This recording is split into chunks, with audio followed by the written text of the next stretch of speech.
somos un pueblo especial.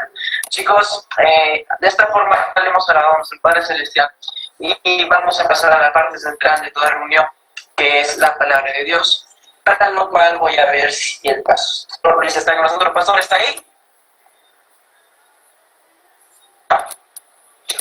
Claro que estoy acá. ¿A dónde más podría irme? Pastor, lo escuchamos. Bueno, chicos, lo dejo con el pastor. Espero pongan todos sus sentidos a la palabra de Dios de esta noche. Y nada, pastor, le doy el paso a usted. Muchas gracias, Cris, gracias a todos. Hola, ¿cómo están? Qué gusto estar con ustedes. Para los que no están sabiendo, tengo una muy buena noticia. Estamos transmitiendo directamente por Facebook esta reunión, este culto. Así es que ya saben, van a estar saliendo, pero tranquilos, no se preocupen.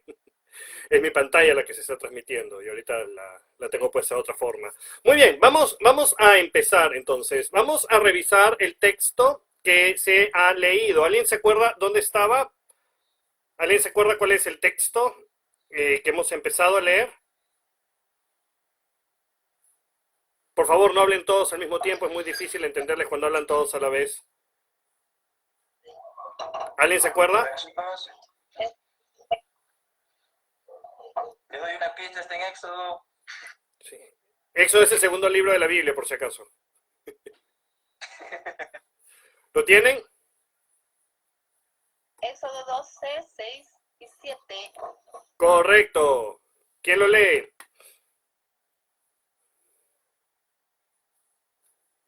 Lo tengo acá, pastor. ¿Puedes leerlo, por favor? Ya, pastor. Dice la palabra del Señor. Cuiden bien al animal seleccionado hasta la tarde del día 14 de este primer mes. Entonces toda la asamblea de la comunidad de Israel matará su cordero o cabrito al anochecer. Después tomarán parte de la sangre y la untarán en ambos lados y en la parte superior del marco de la puerta de la casa donde comen el animal. Perfecto.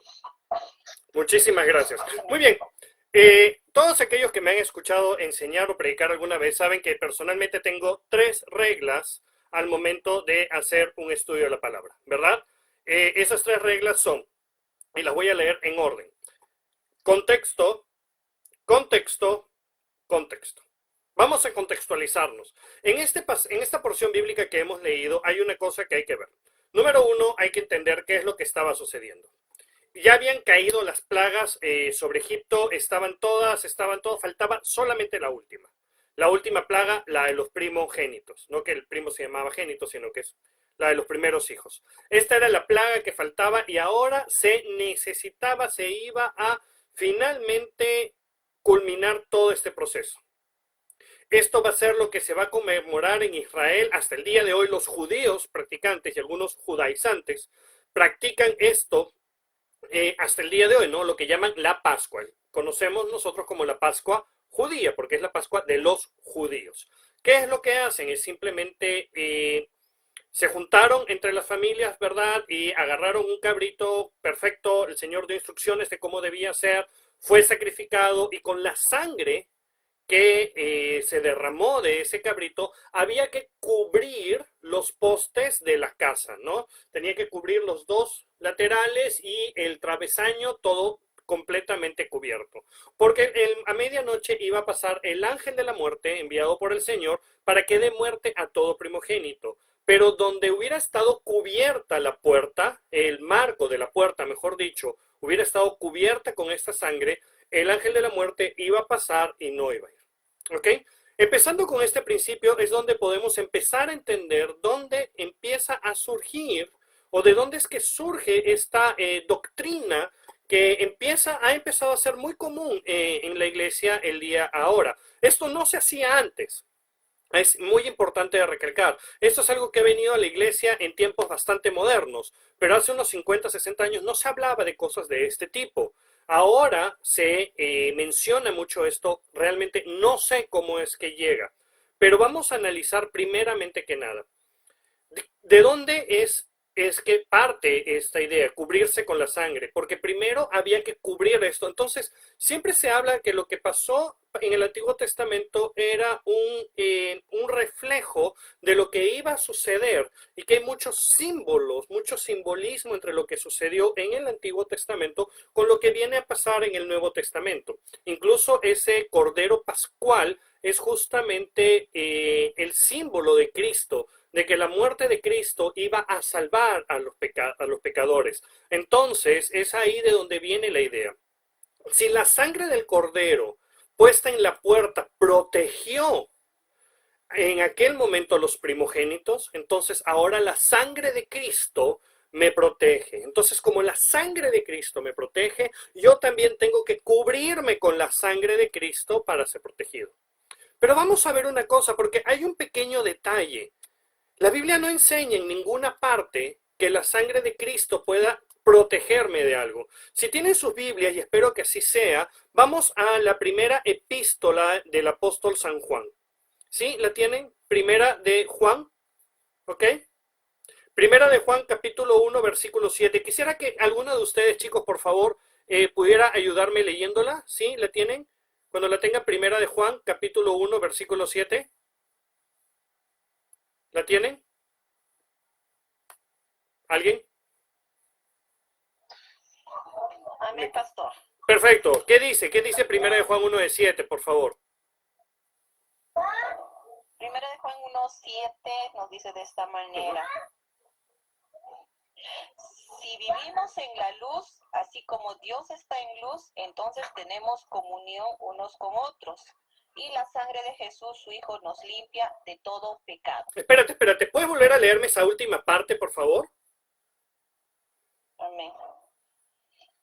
Y la sangre de Jesús, su Hijo, nos limpia de todo pecado. Entonces, según este versículo bíblico, lo que podemos ver es que la sangre de Cristo lo que hace es limpiarme de pecado. Cristo derrama su sangre para que podamos ser limpiados de pecado.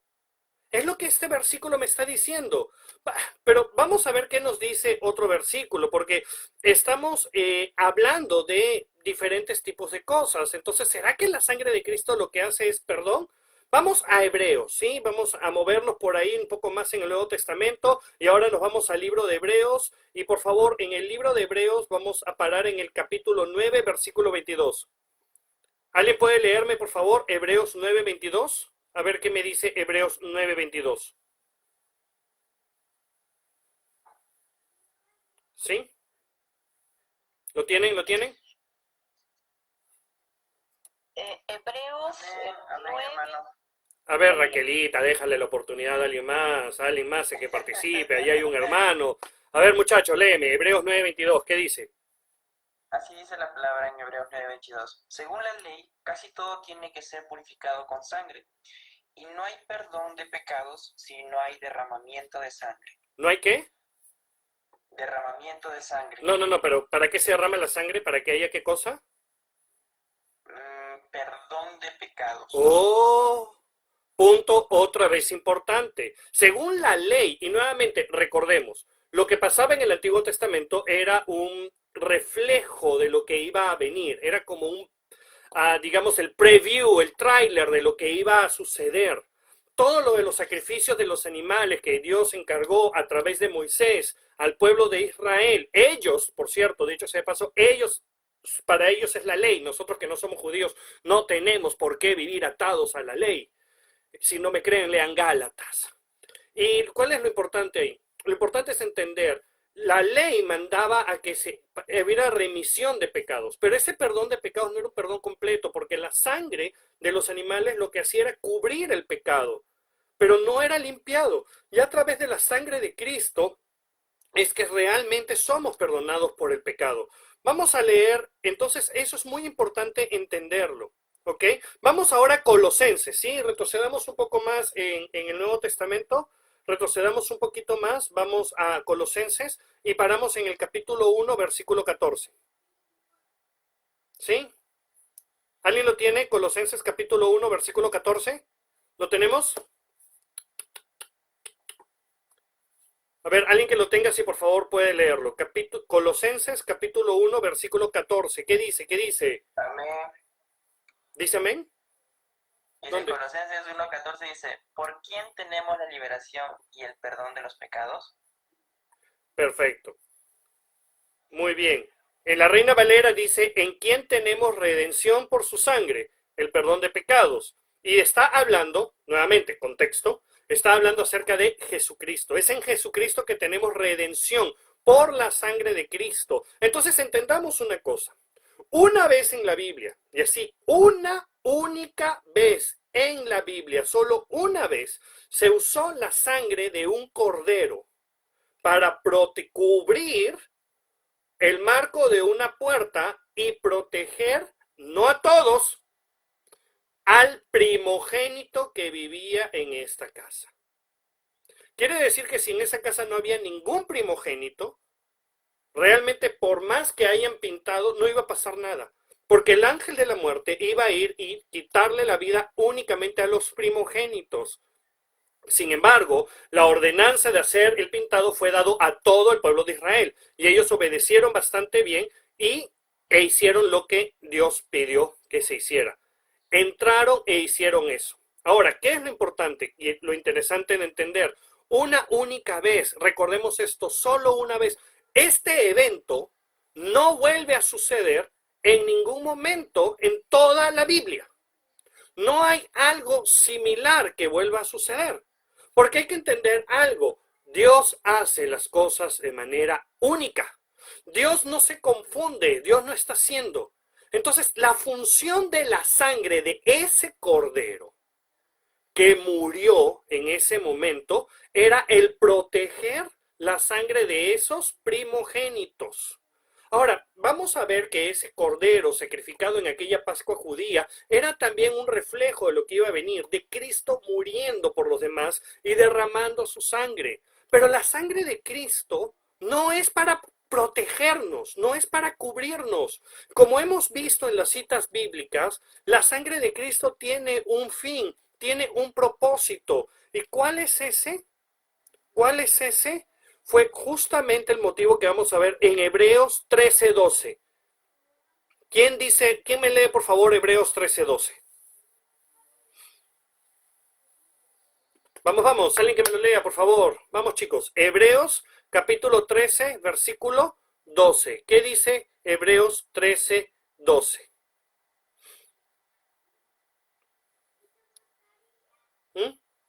Vamos, chicos. ¿Lo tienes? De igual manera que Jesús sufrió y murió fuera de las puertas de la ciudad para hacer santo a su pueblo mediante su propia sangre. Ajá. Es a través de la sangre que nos santificamos, nuestro pecado es limpiado. La función de la sangre de Cristo, escúchenlo bien, la función de la sangre de Cristo es nuestra santificación, el perdón de nuestros pecados. La sangre de Cristo no es de ninguna manera, escúchenlo bien, no es de ninguna manera para proteger y cuidar cosas. O sea, yo no sé qué mentalidad a veces hemos adquirido algunos de creer que la sangre de Cristo, no sé, la esparcimos por baldes, la esparcimos con manguera, porque hay hermanos que oran y dicen, sí, cubro mi carro con la sangre de Cristo, cubro mi casa con la sangre de Cristo, allá mis hijos donde están, los cubro con la sangre de Cristo. Oigan, ¿que cuánta sangre botó el Señor? Para que pueda cubrir un carro, para que pueda cubrir una casa. No, es que es en el sentido espiritual. No, nada.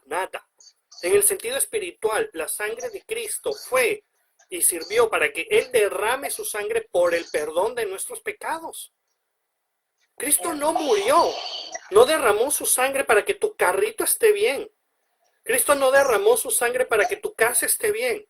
Ahora, viene la pregunta, pero es que entonces la sangre de Cristo no nos limpia, no nos protege durante la pandemia. La respuesta es no.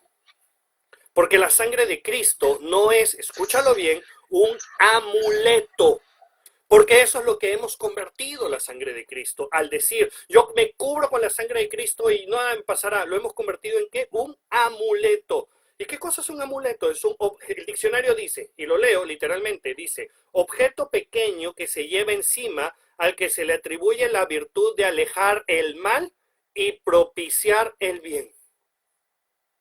Cuando la Biblia me enseña a mí que la sangre de Cristo tiene un propósito y solamente un propósito, pero yo le atribuyo otros propósitos, lo que estoy haciendo es realmente convertir a la sangre de Cristo en un amuleto. La sangre de Cristo no es un amuleto, no es una cosa que yo me la he hecho encima y que ya me la pongo y no me va a pasar nada, los carros no me van a atropellar, por lo tanto yo no tengo que mirar ni a derecha ni a izquierda, los mosquitos no me van a picar. No, no es cierto. Hay que tener mucho cuidado, porque eso es como que fuera un amuleto. La gente piensa que una pata de conejo les va a dar suerte. Por favor, si la pata de conejo diera suerte, el conejo nunca se lo hubieran quitado. Empecemos por ahí. Pero hay gente que piensa eso. Y lo peor de todo es que este tema nos lleva a algo, a malinterpretar cosas bíblicas. Porque vamos a decir, pero entonces, ¿cómo? Si la sangre del Cordero, que era una imagen de lo que iba a venir después en Cristo, los protegió al cubrir la puerta, yo también me puedo proteger. No. Porque nuevamente, una vez usa Dios las cosas para hacerlo. Y hay que entender, por ejemplo, Jesús, cuando Jesús dio sanidad, vamos a ver que Él impartió sanidad, sanó a varios ciegos. Pero si nos damos cuenta, usó diferentes formas para sanar a estos ciegos. Una de ellas fue, por ejemplo, que agarró y escupió, formó lodo y con eso sanó. Yo no he visto a ninguna iglesia crear un ministerio de escupitajos para sanar ciegos. No sé ustedes, yo personalmente no he visto. También hay otro pasaje donde uno era sordomudo, le hizo que abriera la boca y le escupió directamente a la garganta. Está en la Biblia, revísenlo. ¿Habrá alguna iglesia que se atreva a hacer su ministerio de escupitajos? Mejor no les doy ideas porque estoy seguro que mañana pasado aparece alguna, el escupitajo santo. Venga con el gran siervo de Dios a que le escupa. Estoy seguro que hay gente que va a ser capaz de hacer eso. Pero no se trata de eso. Se trata de entender. Ahora, ¿qué es lo interesante? Es que esta costumbre de cubrirse con la sangre es una adaptación. Miren, les voy a leer una oración que dice acá. Oración de protección con el manto de María. Escuchen lo que dice acá. Oh manto de mi Madre María, protégenos y ampáranos de noche y de día el enemigo nuestra alba. Me cubro y me cubro con tu santo manto a mi familia y a todo el pueblo de Dios. Haznos invisibles a los espíritus malignos y a sus agentes terrenales del mal. Oh manto sagrado de mi amada Madre, sé el escudo protector del pueblo de Dios. ¿Les suena familiar? ¿Les suena familiar? Repitan esa oración, pero cámbienle manto de María por sangre de Cristo y es exactamente lo mismo. Exactamente lo mismo. ¿Y dónde en la Biblia se enseña algo así? Ahora van a decir, no, nosotros no somos cristianos, nosotros somos cristianos. Entonces sabemos que el manto de María no puede hacer nada. Bueno, entonces, ¿qué? Pues, no sé, pongamos la chancleta de Pablo, las sandalias de Pedro, ¿no? La capa que Pablo le pidió a Timoteo que le traiga. Amados, hay que entender una cosa. La sangre de Cristo tiene una función. Y esa función es específicamente la limpieza de nuestros pecados. Ahora, ¿qué es lo que pasa? Este tema de protegerse con la sangre de Cristo durante la pandemia viene anexado, ligado a otro más, que es el mal uso del Salmo 91. Sí, porque hay muchos hermanos que dicen, no, es que el Salmo 91 dice que ninguna plaga tocará mi morada, y yo lo creo, y me arrebato, y lo declaro, y lo confieso. ¿Y dónde en la Biblia dice eso? No, la Biblia no enseña eso. Lo siento. Eso le enseñan otros señores por ahí que se ponen títulos para hacerse más grandes que los demás. Pero la Biblia no enseña eso. Hay que entender una cosa. ¿Saben? Les voy a contar algo. Con respecto al Salmo 91, es un salmo muy hermoso y es parte de la palabra de Dios. Pero hay que darnos cuenta de que el siervo de Dios por excelencia, aquel que realmente vivió y tuvo una vida agradable a Dios por excelencia, no fue otro sino Jesús. No fue otro sino Jesús. Quiero que hagan una cosa. Vamos, agarren sus Biblias, por favor, nuevamente. Sí, ya sé, les hago versar la Biblia bastante, pero es que es un tema bíblico. Y quiero que vayan a Lucas. Lucas capítulo 4 y alguien que me lea los versículos del 9 al 11, por favor. Lucas, versículos 4, del 9 al 11. ¿Sí? ¿Lo tienen? Amén, hermano. Perfecto. Dice, Vamos, Lucas vamos. 9:11. Después, el diablo lo llevó a la ciudad de Jerusalén, lo subió a la parte más alta del templo y le dijo: si de veras eres hijo de Dios, tírate abajo desde aquí. Porque la Escritura dice: Dios mandará que sus ángeles te cuiden y te protejan. Te levantarán con sus manos para que no tropieces con piedra alguna. ¿Te suena parecido eso? ¿Te suena familiar eso? No sabría decirlo, pastor. Muy bien. Ya que ahora alguien, por favor, que me lea en el Salmo 91, el versículo 11. Alguien que me lea, por favor, en el Salmo 91, el versículo 11. Amén, pastor. Pues a sus ángeles mandará acerca de ti que te guarden en todos tus caminos. Ajá. Ahora, nuevamente, por favor, alguien que me lea Lucas 4:10.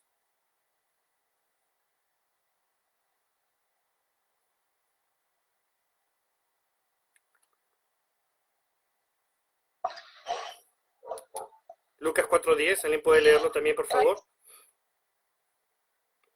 Pues las Escrituras dicen: Él ordenará a sus ángeles que te protejan y te guarden. Qué interesante, ¿verdad?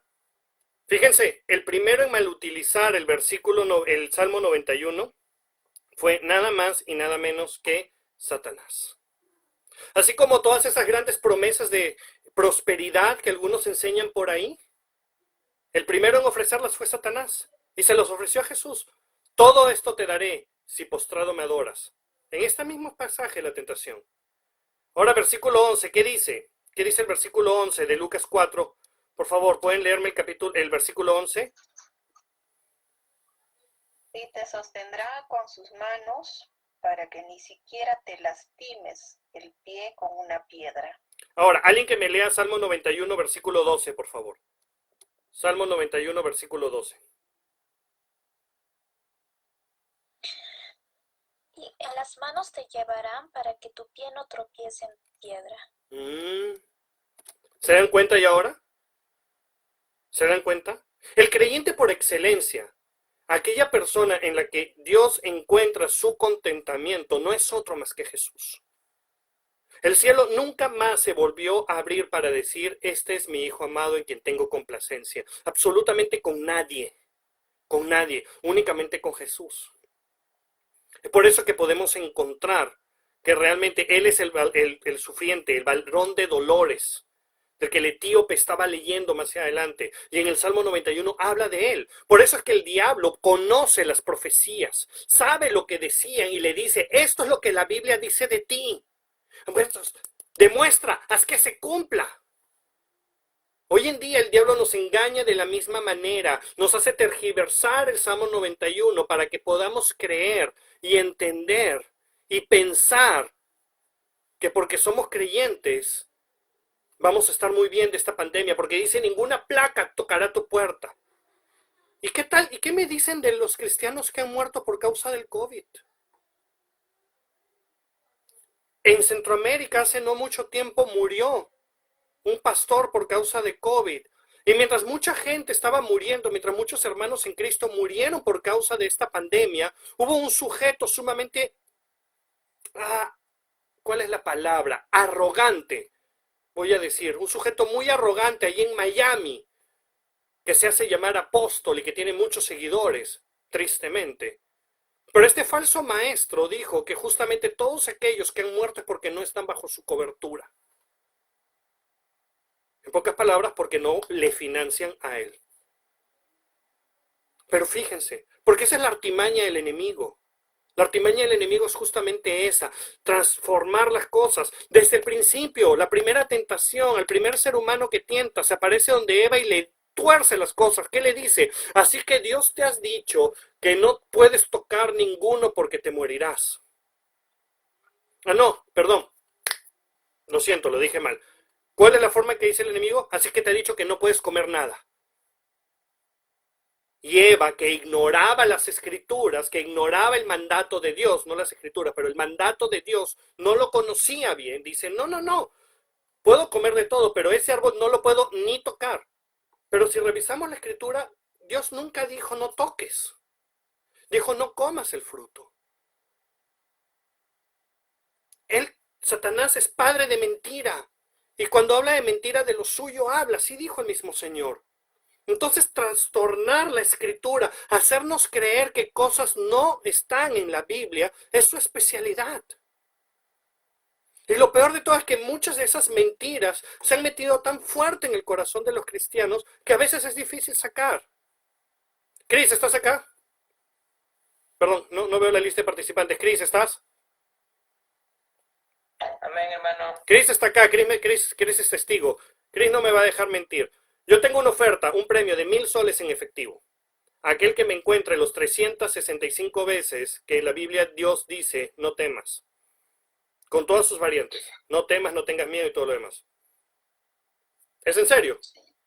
1,000 soles en efectivo al que lo encuentre. Cris dijo que iba a tomar el desafío hace tiempo, hasta ahorita. ¿Y saben una cosa? ¿Cuántos vas? No llegas ni a 70. Estoy seguro de eso. Porque no hay. La Biblia no dice 365 veces, no temas. Sin embargo, lo vimos en una película, lo escuchamos de alguien y lo creímos. Dijimos, ay no, en una película lo dicen, entonces tiene que ser verdad. ¿Por qué no tenemos más ese espíritu bereano en nosotros de decir, espérate, la Biblia dice eso? Déjame investigarlo, déjame buscarlo, a ver si aquí está, voy a buscarlo, voy a leerlo. Porque si fuera verdad lo que dice el Salmo 91, de que ninguna cosa te pasará por ser creyente, entonces Jesús está mintiendo más adelante en Lucas capítulo 21. Abran en Lucas capítulo 21, por favor. Abran en Lucas capítulo 21. Ahora, alguien que me lea, por favor, desde el versículo 12 al versículo 17. ¿Qué dice ahí? Lucas capítulo 21, del 12 al 17, por favor. ¿Pueden leérmelo? ¿Sí? Porfa, les agradecería bastante si pudieran leerlo. Lucas 21, del 12 al 17. Vamos, no se peleen. Yo sé que todos quieren leerlo al mismo tiempo, pero les voy a pedir que por favor solamente uno de ustedes lo pueda hacer, si fueran tan amables. Muchas gracias. Lucas 12 al 17, 21, del 12 al 17. Exacto. Pero antes de que ocurra todo eso, habrá un tiempo de gran persecución.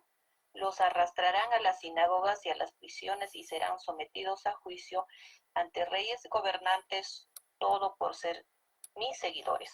Pero esa será una oportunidad para que ustedes les hablen de mí.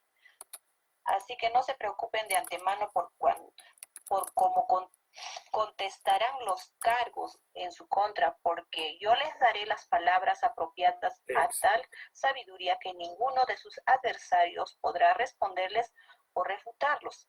Aún sus seres más cercanos, padres, hermanos, familiares y amigos, los traicionarán. Incluso algunos ustedes lo matarán.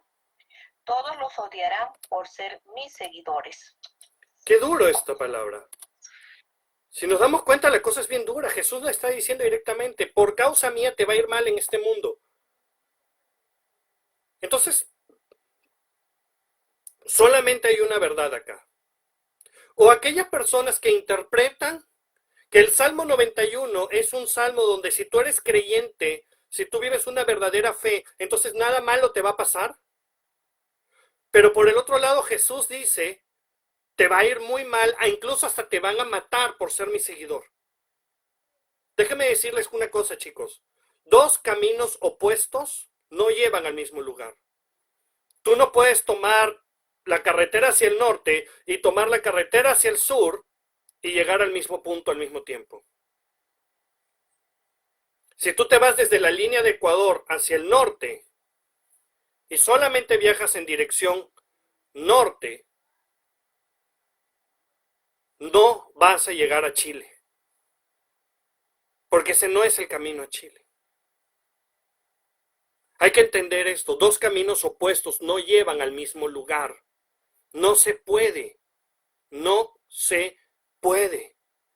Entonces aquí hay una cosa, o tú tienes razón con tu interpretación de decir que el Salmo 91 es el Salmo que dice, que me da la seguridad de que Dios me va a proteger y que nada malo me va a pasar, o Jesús tiene la razón y te va a decir, por causa mía, incluso hasta te matarán.